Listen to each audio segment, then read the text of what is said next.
Hey, how's it going, guys? So we're back with another Star Citizen video. If you're new channel, welcome. This one is by Morphologis. Sorry, my tongue twisted there. So shout out and credit goes to Morphologis for the video. And this one is called An Architect Reviews the Argo RAFT.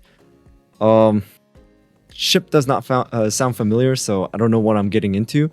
But I'm really excited to see because Morphologis has been doing an amazing job when it comes to like ship reviews and everything, pointing out like strengths, flaws, and maybe some ways that can be improved, things like that. So I'm really enjoying his feedback because he's the expert when it comes to interior.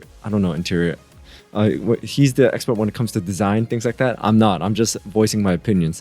So I'm really excited to see what the Argo RAFT is. So without anything else, let's just jump into it. While the exterior of the Argo RAFT may at first appear utilitarian and cold, so wait, it actually belies a real... There it is. Okay. So I did watch a video of the IAE 2949 Whitley's Guide, and a similar ship came out like this one. It was all orange, but it was like a mining and excavation ship. So I'm guessing this is the one that he was talking about.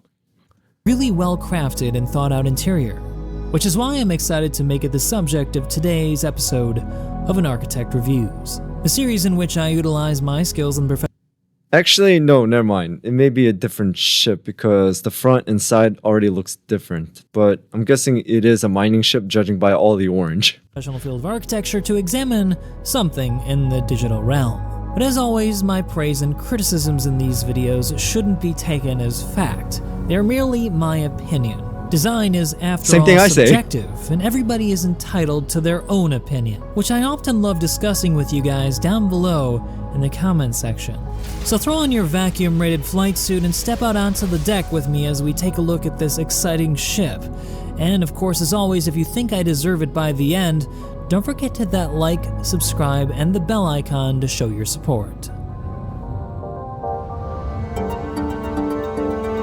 One of the challenges the designers at CIG likely faced with the Argo RAFT was translating the Argo Cargo, a rather small ship, and also the first in the lineup of Argo, into something bigger. But I think that they pulled it off, and kind of in a cheeky way. Because when you really look at it, the Argo RAFT is actually just a really big Argo Cargo. They share three basic but important elements. An airframe that carries modular boxes that can be detached and attached at will depending on need, and all of it held afloat by rotating VTOL engines with landing gear attached.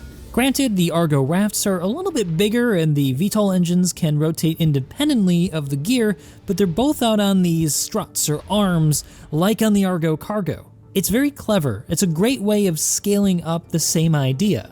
And if I had to coin a phrase for a ship we often use in architecture, I'd call it a metabolist design, although it's not fully modular. Still though, it has these detachable cargo pods that can be swapped out based on the needs of the user, making it adaptable. But something it also shares in common with metabolism is its mechanical nature. It has no pretense about being sleek and trying to look fast. It is what it is. It performs its function and embellishes these mechanics. Look at all the cargo boxes in the back. So, it really looks like this is a cargo ship. Maybe a little bit mining. I don't know. But anyways, let's just keep going. And exposes them for the user to enjoy how this thing is put together, albeit in a virtual environment. Unfortunately, though, these cargo modules aren't currently detachable, and that's something we'll have to wait until the cargo refactor to see actually function. But I can't wait to see it. Some other areas of note are the use of the new textures that can change for the engine cowlings that allow it to glow or become more dull depending on use, which look really, really cool. Yeah, interesting. It's rather unimpressive defensive systems, including a remote size 3 turret, 2 size 3 weapons, and an option for 2 gimbaled size 1 weapons for the pilot, and these strange bumpers above the cockpit. I'm not quite sure what these are for and what it's supposed to bump into, but they look cool. It makes me think that there's some other thought process going behind the design. Maybe it was just part of the design. Escapes me at the moment. But if all it's supposed to do is make it feel more utilitarian, okay, it works. But now let's take a look at the interior of the ship, because just like the exterior, there's a lot of great detail to examine and some really well-crafted spaces like I alluded to at the beginning of this video. We'll enter through its primary access lift, You can also get in through an airlock on the side, but of course, you won't be able to use that well in atmosphere. So we'll start off on the lower deck, which is the command deck and the habitation deck. One thing that immediately strikes me on entering the interior is the color orange making its way on into the living quarters. So I hope you guys really love this color because it's literally everywhere. It seems to me that it wants to remind you that you're in... Orange is not my most favorite color, but I don't mind it. So, I mean, it won't really bother me, but I'd rather have it a different color. But then again, when it comes to like mining ships or like construction ships, orange and yellow would be usually the color they use the most because it pops out, and that's pretty much their signature color. An industrial ship, a utilitarian vessel industrial, that performs a function. Like colors. It's not a luxury cruiser. So I suppose from that perspective, it does its job well. It's also a sensibly arranged interior. You immediately can step onto the bridge if you want to fly away. But before we explore other parts of the ship, let's first check out the other ingress point, the airlock, which is once again a really sensible thing to have on this ship because it is ultimately a ship that will be used in 0G quite often, being a cargo ship that probably will ferry cargo from surface to space and back. What I particularly love is the fact that it's got padded walls because sometimes when you come into an airlock, you come in a little hot and hit a wall. It's also got some pretty cool lights that you can turn on and off, for safety reasons. But only for this space, kind of like a decompression light, though it doesn't actually work with any sort of decompression sequence, which is a little disappointing, but we know that decompression will be a feature that eventually comes online. But now let's make our way to my favorite part of the ship, the living quarters, which I think is really well designed. First of all, I like that you step up into the space. It makes it feel a bit more dynamic, maybe a bit more special to have the living quarters elevated from the flight deck. In the past, I've criticized CIG for making the interiors of ships far too cold, having lights that are of a bluer tint. Not so the case on the inside of the Argo RAFT. It looks warm and welcoming, like a place that you'd want to live in. That's exactly what I look for in a good ship interior.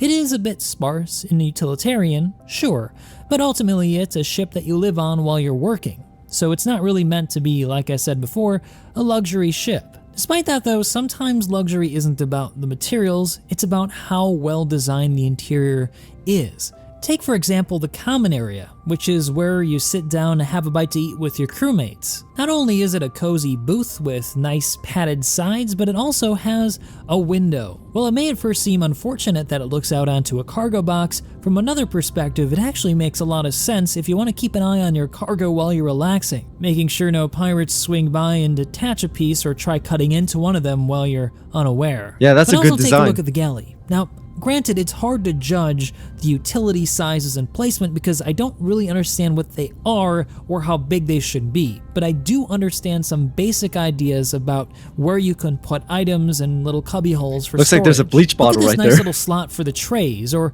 the continuous work surface allowing more than one person utilize the space in the preparation of food. And also take note of the garbage disposal / trash can here in the corner. So long as this is used for food waste, I think it makes a lot of sense to be here because you can put it right next to your food prep area and immediately dispose of the excess food waste. And then that can be used in processing other types of consumable products, presumably considering that this is a spacecraft and you may want to save anything you leave over to be processed into something edible for later. There are also some useful crew storage compartments here next to the common area, which allows you to actually physically store items in the new inventory system in the game. I also like this little cubby to store books and what have you. Just adjacent to the space is what I would describe as Star Citizen's very own version of a walk-in closet. Sensibly, it has stuff like weapon storage, access to the upper deck that doesn't require power, so if the power goes out, you can get up to the mechanical room of the ship, and you also have suit locker storage here. This makes a lot of sense if you want to have two different types of suits, maybe an EVA suit as well as an outdoor heavy suit for going. Yeah, I like how there's different color lighting. The one on the left is a bit more orange reddish, and the one on the right is just like a kind of like a white luminescent light. Maybe it's to identify different types of gear, I guess. Going down on planet surfaces or really hot moons. And of course you also have the head of the ship here, which is very compactly designed.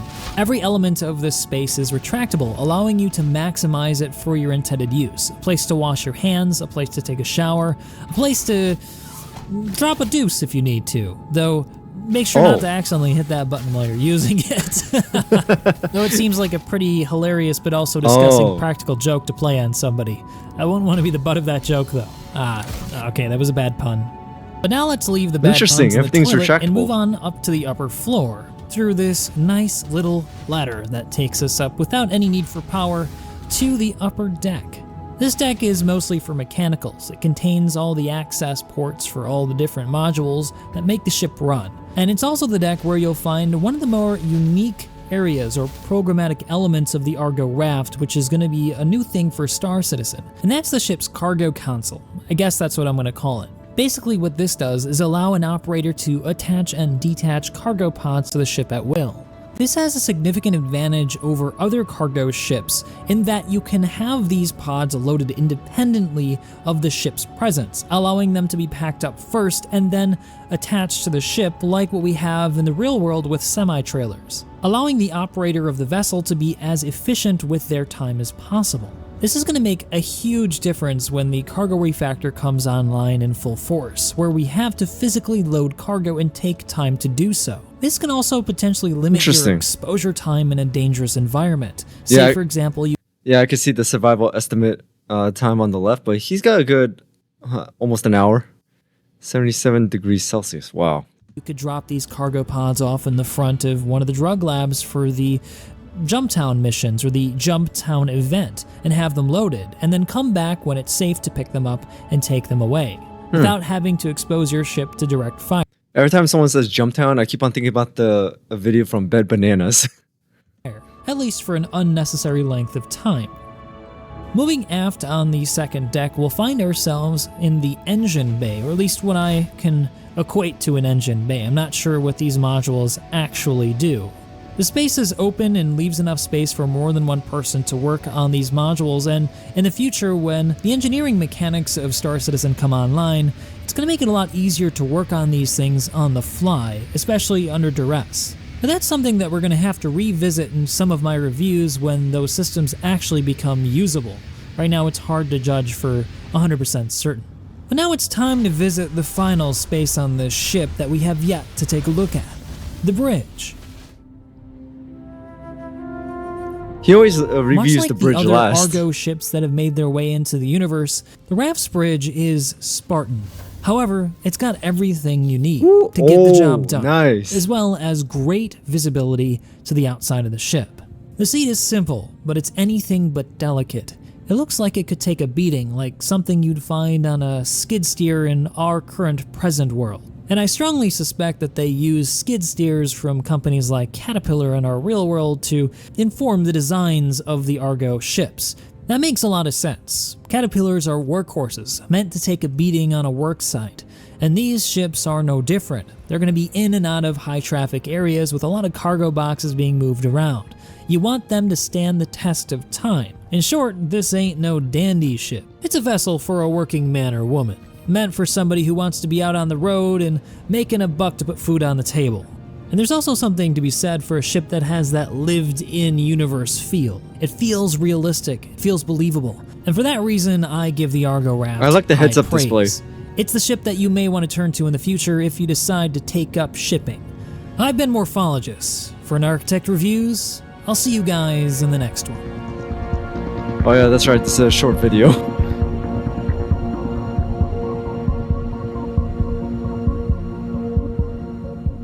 Alright guys, so that was Morphologis, and I really like this ship that he reviewed, because I mean, the other ships that we do is like a luxurious yacht or combat ships, but this one was a mining ship, like an industrial ship.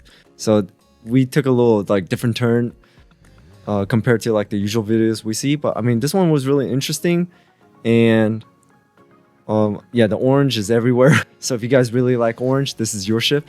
And on top of that, some of the features like the retractable, everything is retractable in the bathroom, but it like saves space, so that's really good.